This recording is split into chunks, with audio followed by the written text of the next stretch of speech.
Hello everyone, welcome to the video. Today I'm gonna help you beat Trial of Ascension Floor 80. Before we get into the teams, we need to check out the strategy info. At a first glance, this stage looks very easy.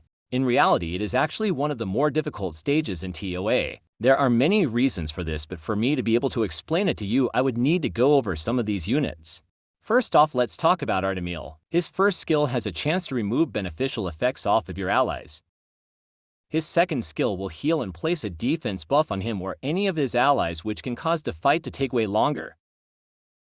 And his passive will cause him to attack anyone that hurts him or his allies using critical hits, as well as increasing his own attack bar by 10%. On top of that, whenever this passive is activated, he increases his defense by 10% up to a maximum of 100%, which can make him very tanky. Another thing is that his first skill that he is using in his counter does damage that scales with defense, meaning that he can deliver a good amount of damage after enough times of using it. Moving on to Julian.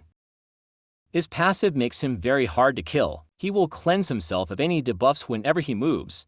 On top of that, whenever you do manage to get him to low health, he will absorb 10% of his HP from all allies, allowing him to offset his death, making him unkillable while Artemil is on the field. So the only way to kill him is to kill Artemil, right? Well, remember, thanks to Artemil's passive, his builds up a massive amount of defense, making it very hard to kill him by normal means. So using units like Crow, Rogue, or any other ordinary damage dealer becomes difficult because of that defense increase. You will notice that damage dealers like this for new players begin to fall off the higher into TOA you go. But there is one type of damage that doesn't fall off no matter where you go into TOA, and that is continuous damage. Units like Ember, Thrain, Sath, and more place continuous damage on enemies. Continuous damage does damage based off of 5% of the enemy's max HP. Sath doubles that damage, making it 10%. You will notice that most players switch up from raw damage to continuous damage the further into TOA they go.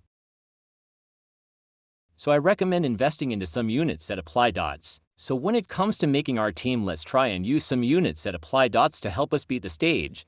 Free-to-play units that you can use are Sath or Melia. These aren't the only units that apply dots, but they are easily accessible. For this video, we will use Sath and Thrain. I recommend building both on Despair Runes to give them an extra chance to stun. Remember, we don't want the enemies to move. After them, we can bring Veramos, Lauren, and Fran, so when we get to the boss stage, we can still deal damage. Units like Riley or Lulu are good options too. Vero is a good option for dealing damage because he does damage based off of enemies' max HP and he has good crowd control. In the first wave, all you need to focus on is preventing these enemies from moving and landing your dots. If you allow them to move, they can hurt you pretty bad.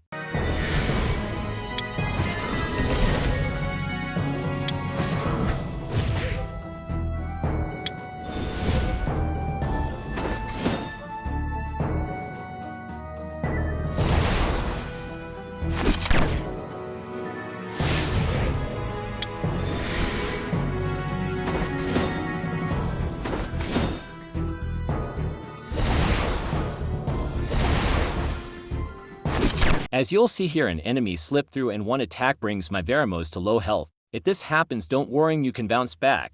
Just make sure to not let anyone else through. This is why CC is important. From this point on, only use your basic skill. Don't use any skills that have a cooldown. The reason we do this is because the enemies have more than enough dots to kill them, so using skill would be a waste. We also don't want any skills on cooldown when we enter the next wave.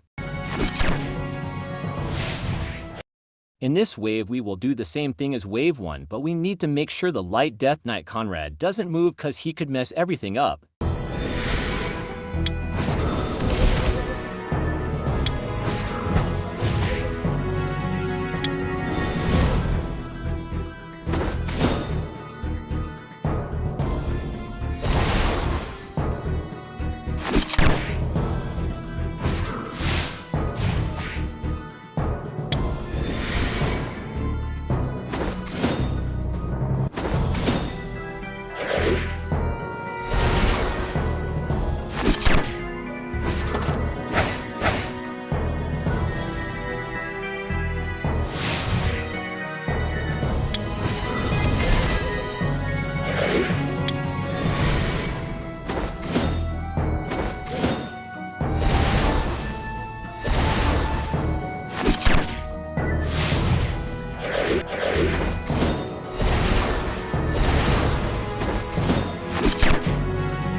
Okay, so in the boss stage we need to be very careful. We need to kill the Artemils as quick as possible. If we don't, then they will deal big damage to us. Make sure Lauren prevents the boss from using. Everyone else should be focused on Artemil with the exception of Fran. She can attack the boss as well. Our strategy is to use dots to take the Artemils out. Once we do, the boss's passive that helps him survive won't work, making him easy to kill.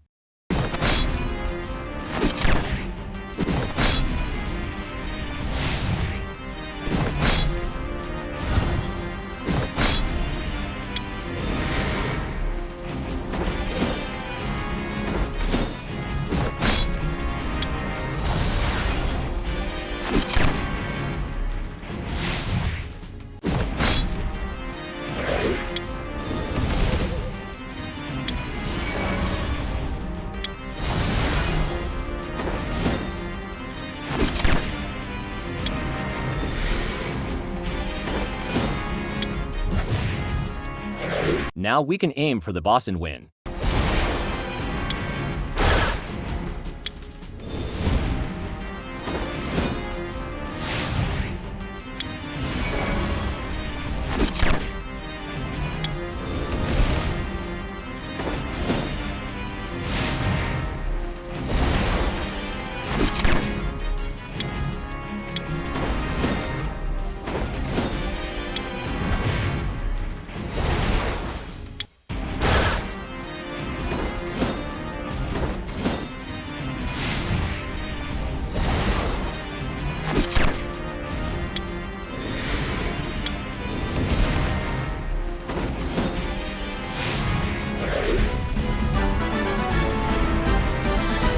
Hope I helped. See you in the next one.